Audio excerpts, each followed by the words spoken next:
തേനിലും മധുരമായി, തേനിലും മധുരമായി യേശു ക്രിസ്തു മാധുര്യവാൻ. രുചിച്ചു നോക്കി ഞാൻ കർത്തിൻ കൃപകളെ, യേശു ക്രിസ്തു മാധുര്യവാൻ.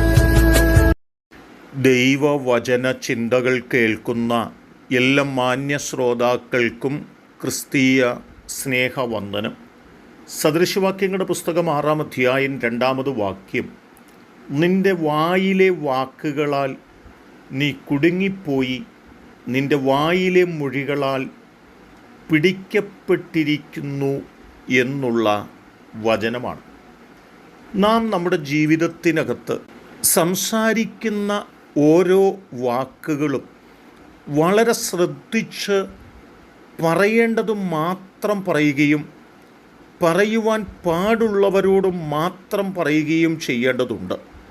പറയുവാൻ പാടില്ലാത്തവരോട് പറയാതിരിക്കുകയും പറയാൻ പാടില്ലാത്തത് പറയാതിരിക്കുകയും ചെയ്യേണ്ടതുണ്ട്. ആ നിലകളിൽ നമ്മുടെ നാവിനെ നാം തന്നെ സൂക്ഷിക്കുന്നില്ല എങ്കിൽ നാം തന്നെ നമ്മുടെ വാക്കുകൾ നിമിത്തം കുടുങ്ങിപ്പോകുവാൻ കാരണമാകും എന്നുള്ളതാണ്.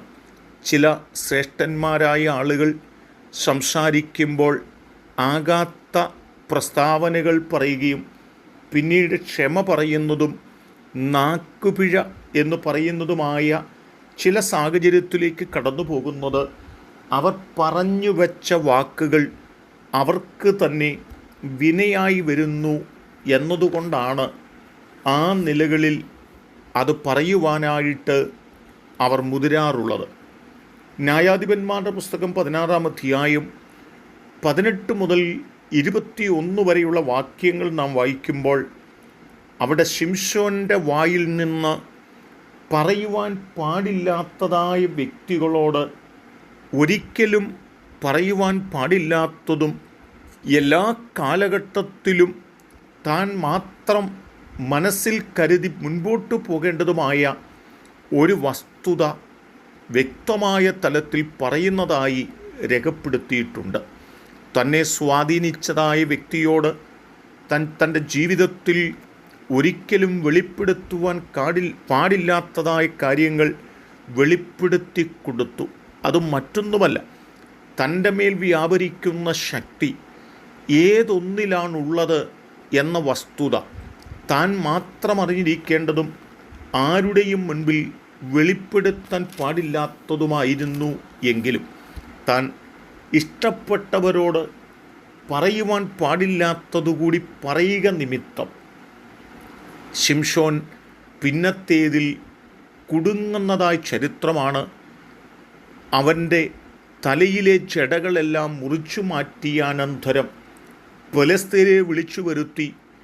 ഫെലിസ്ത്യരരികിലേക്ക് വരുമ്പോൾ ശിംശോനെ, ഇതാ ശത്രു നിന്നെ കടന്നാക്രമണം നടത്തുവാൻ വന്നിരിക്കുന്നു എന്ന് പറഞ്ഞപ്പോൾ താൻ ജട കുടഞ്ഞെഴുന്നേൽപ്പാൻ നോക്കിയെങ്കിലും തൻ്റെ വായിൽ നിന്ന് പുറപ്പെട്ട അരുതാത്ത വാക്കുകൾ നിമിത്തം തൻ്റെ ജടകൾ നഷ്ടപ്പെട്ടതുകൊണ്ട് തൻ്റെ മേലുണ്ടായിരുന്ന ശക്തിയും നഷ്ടപ്പെട്ടിട്ട് ഫെലിസ്ത്യരുടെ കയ്യിൽ ശിംശോൻ അകപ്പെടുകയും തൻ്റെ കണ്ണിൻ്റെ കാഴ്ചകൾ നഷ്ടപ്പെട്ട് താൻ അവരുടെ ഇടയിൽ പിടിക്കപ്പെട്ടവരായി തീരുകയും ചെയ്തു എന്നുള്ള ചരിത്രമാണ്. എന്തുകൊണ്ടാണ് ശിംശോൻ്റെ ശക്തി നഷ്ടപ്പെട്ടത്? എന്തുകൊണ്ടാണ് ശിംശോനെ ഫെലിസ്ത്യരെ കീഴ്പ്പെടുത്തുവാൻ കാരണമായത്? എന്തുകൊണ്ടാണ് ശിംശോൻ്റെ കണ്ണുകൾ കുത്തി പൊട്ടിക്കപ്പെട്ടത്? എന്തുകൊണ്ടാണ് ശിംശോൻ ശത്രുക്കളുടെ കയ്യിൽ ബന്ധിക്കപ്പെട്ടവനായി നിൽക്കേണ്ടി വന്നത്? ഒറ്റ ഉത്തരമാണ്, താൻ പറയുവാൻ പാടില്ലാത്ത വാക്കുകൾ തൻ്റെ നാവിൽ നിന്ന് പുറപ്പെടുക കൊണ്ട് തനിക്ക് തന്നെ തൻ്റെ വാക്കുകൾ വിനയായി വന്നു, ദോഷകരമായി വന്നു എന്നുള്ളത് തന്നെയാണ്. ആകയാൽ എന്നെ കേൾക്കുന്ന പ്രിയപ്പെട്ടവരെ, സ്നേഹങ്ങളും ബന്ധങ്ങളും ഒക്കെ ഉണ്ടെങ്കിലും നാം പറയേണ്ടത് മാത്രം പറയുകയും ആ തലങ്ങളിൽ മാത്രം നാം മുൻപോട്ട് പോവുകയും ചെയ്യുന്നുവെങ്കിൽ നമുക്ക് നിലനിൽപ്പാൻ കഴിയും. ആ നിലയിൽ നിലനിൽക്കുന്നവരായി തീരേണ്ടതിന് നാം പറയുന്ന വാക്കുകൾ വളരെ ശ്രദ്ധയോടെ പറയുവാൻ നമ്മെ കർത്താവ് സഹായിക്കട്ടെ. അതിനായി നമുക്കൊരുങ്ങാം. കരുണയുള്ള ദൈവമേ, ഞങ്ങളുടെ ജീവിതത്തിനകത്ത് ഞങ്ങളുടെ നാവിൽ നിന്ന് പുറപ്പെടുന്ന വാക്കുകൾ ഞങ്ങൾക്ക് തന്നെ ദോഷഫലമായി വരാതിരിക്കേണ്ടതിന് ഞങ്ങളുടെ വാക്കുകൾ സൂക്ഷിപ്പാൻ ഞങ്ങളെ സഹായിക്കണം. യേശു കർത്താവിൻ നാമത്തിൽ തന്നെ ആമേൻ.